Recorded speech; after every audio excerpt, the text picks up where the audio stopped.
Barnes & Noble wants to be like an indie bookstore. Barnes & Noble is trying to be more like independent bookstores, is trying to curate its offerings to local tastes. Barnes & Noble used a strategy of scale and uniformity from the 1990s to the 2000s.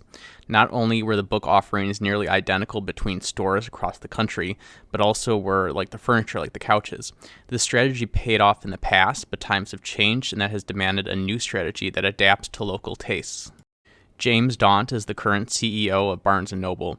He started Daunt Books, a London indie bookstore, in 1990. It grew to 9 shops across England that he still oversees. He became CEO at Waterstones, a UK bookstore that is like Barnes & Noble. He led the unprofitable Waterstones back to profitability. Waterstones was bought in 2018 by activist hedge fund Elliot Management. They kept Daunt in charge. Barnes & Noble has been a publicly traded company since September of 1993 when it was listed on the New York Stock Exchange after issuing $77 million in stock. It remained public until August of 2019 when Elliot Management purchased all the company's stock for almost $500 million and took the company private. At the time of the purchase, Barnes & Noble was a poorly managed chain that was still suffering revenue loss despite Borders going bankrupt. Borders was another bookstore. The book industry. For roughly a decade, book sales decreased until bottoming out and starting on an upward trend about a year or two ago. U.S. bookstores declined annually from 2008 to 2019, reaching a bottom in 2020. In 2021, book sales started to rebound, continuing into 2022. 2023, this year, is slated to be another annual increase. Someone that needs a specific book will likely just go to Amazon instead of a brick-and-mortar store.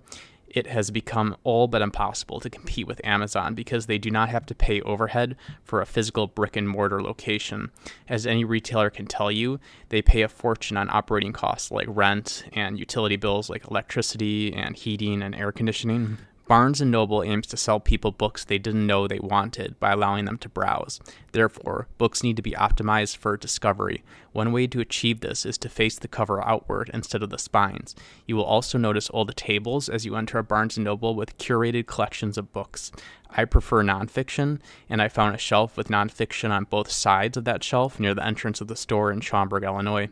We live in politically tense times, and I was glad to see that there were books from both ends of the political spectrum, even the very far ends of each spectrum. That is a smart move because you do not want to alienate or anger your customers. As a retailer, I believe you need to reach as many people as possible.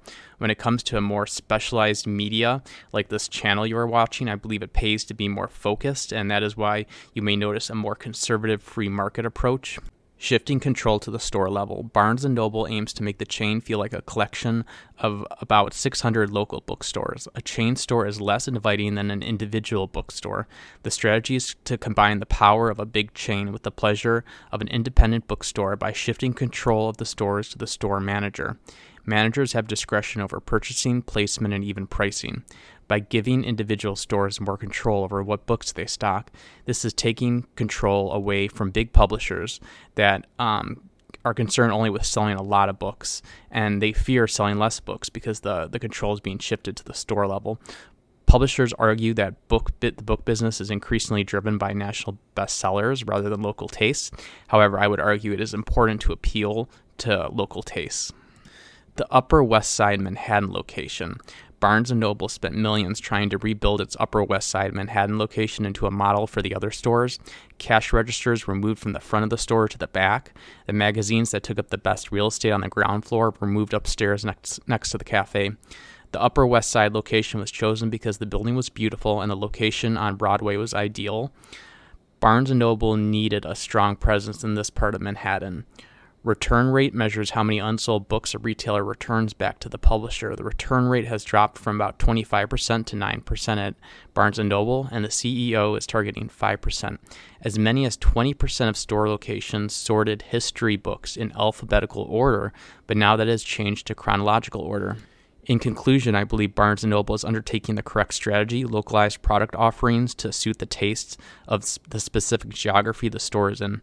There is no way to compete with Amazon on price. Therefore, businesses need to differentiate themselves through experiences. I remember going to Borders bookstore as a child with my mother. I hope that Barnes & Noble will survive for many decades to come and that you will enjoy shopping for books with your children the same way I treasure the time I spent with my mother at the bookstore.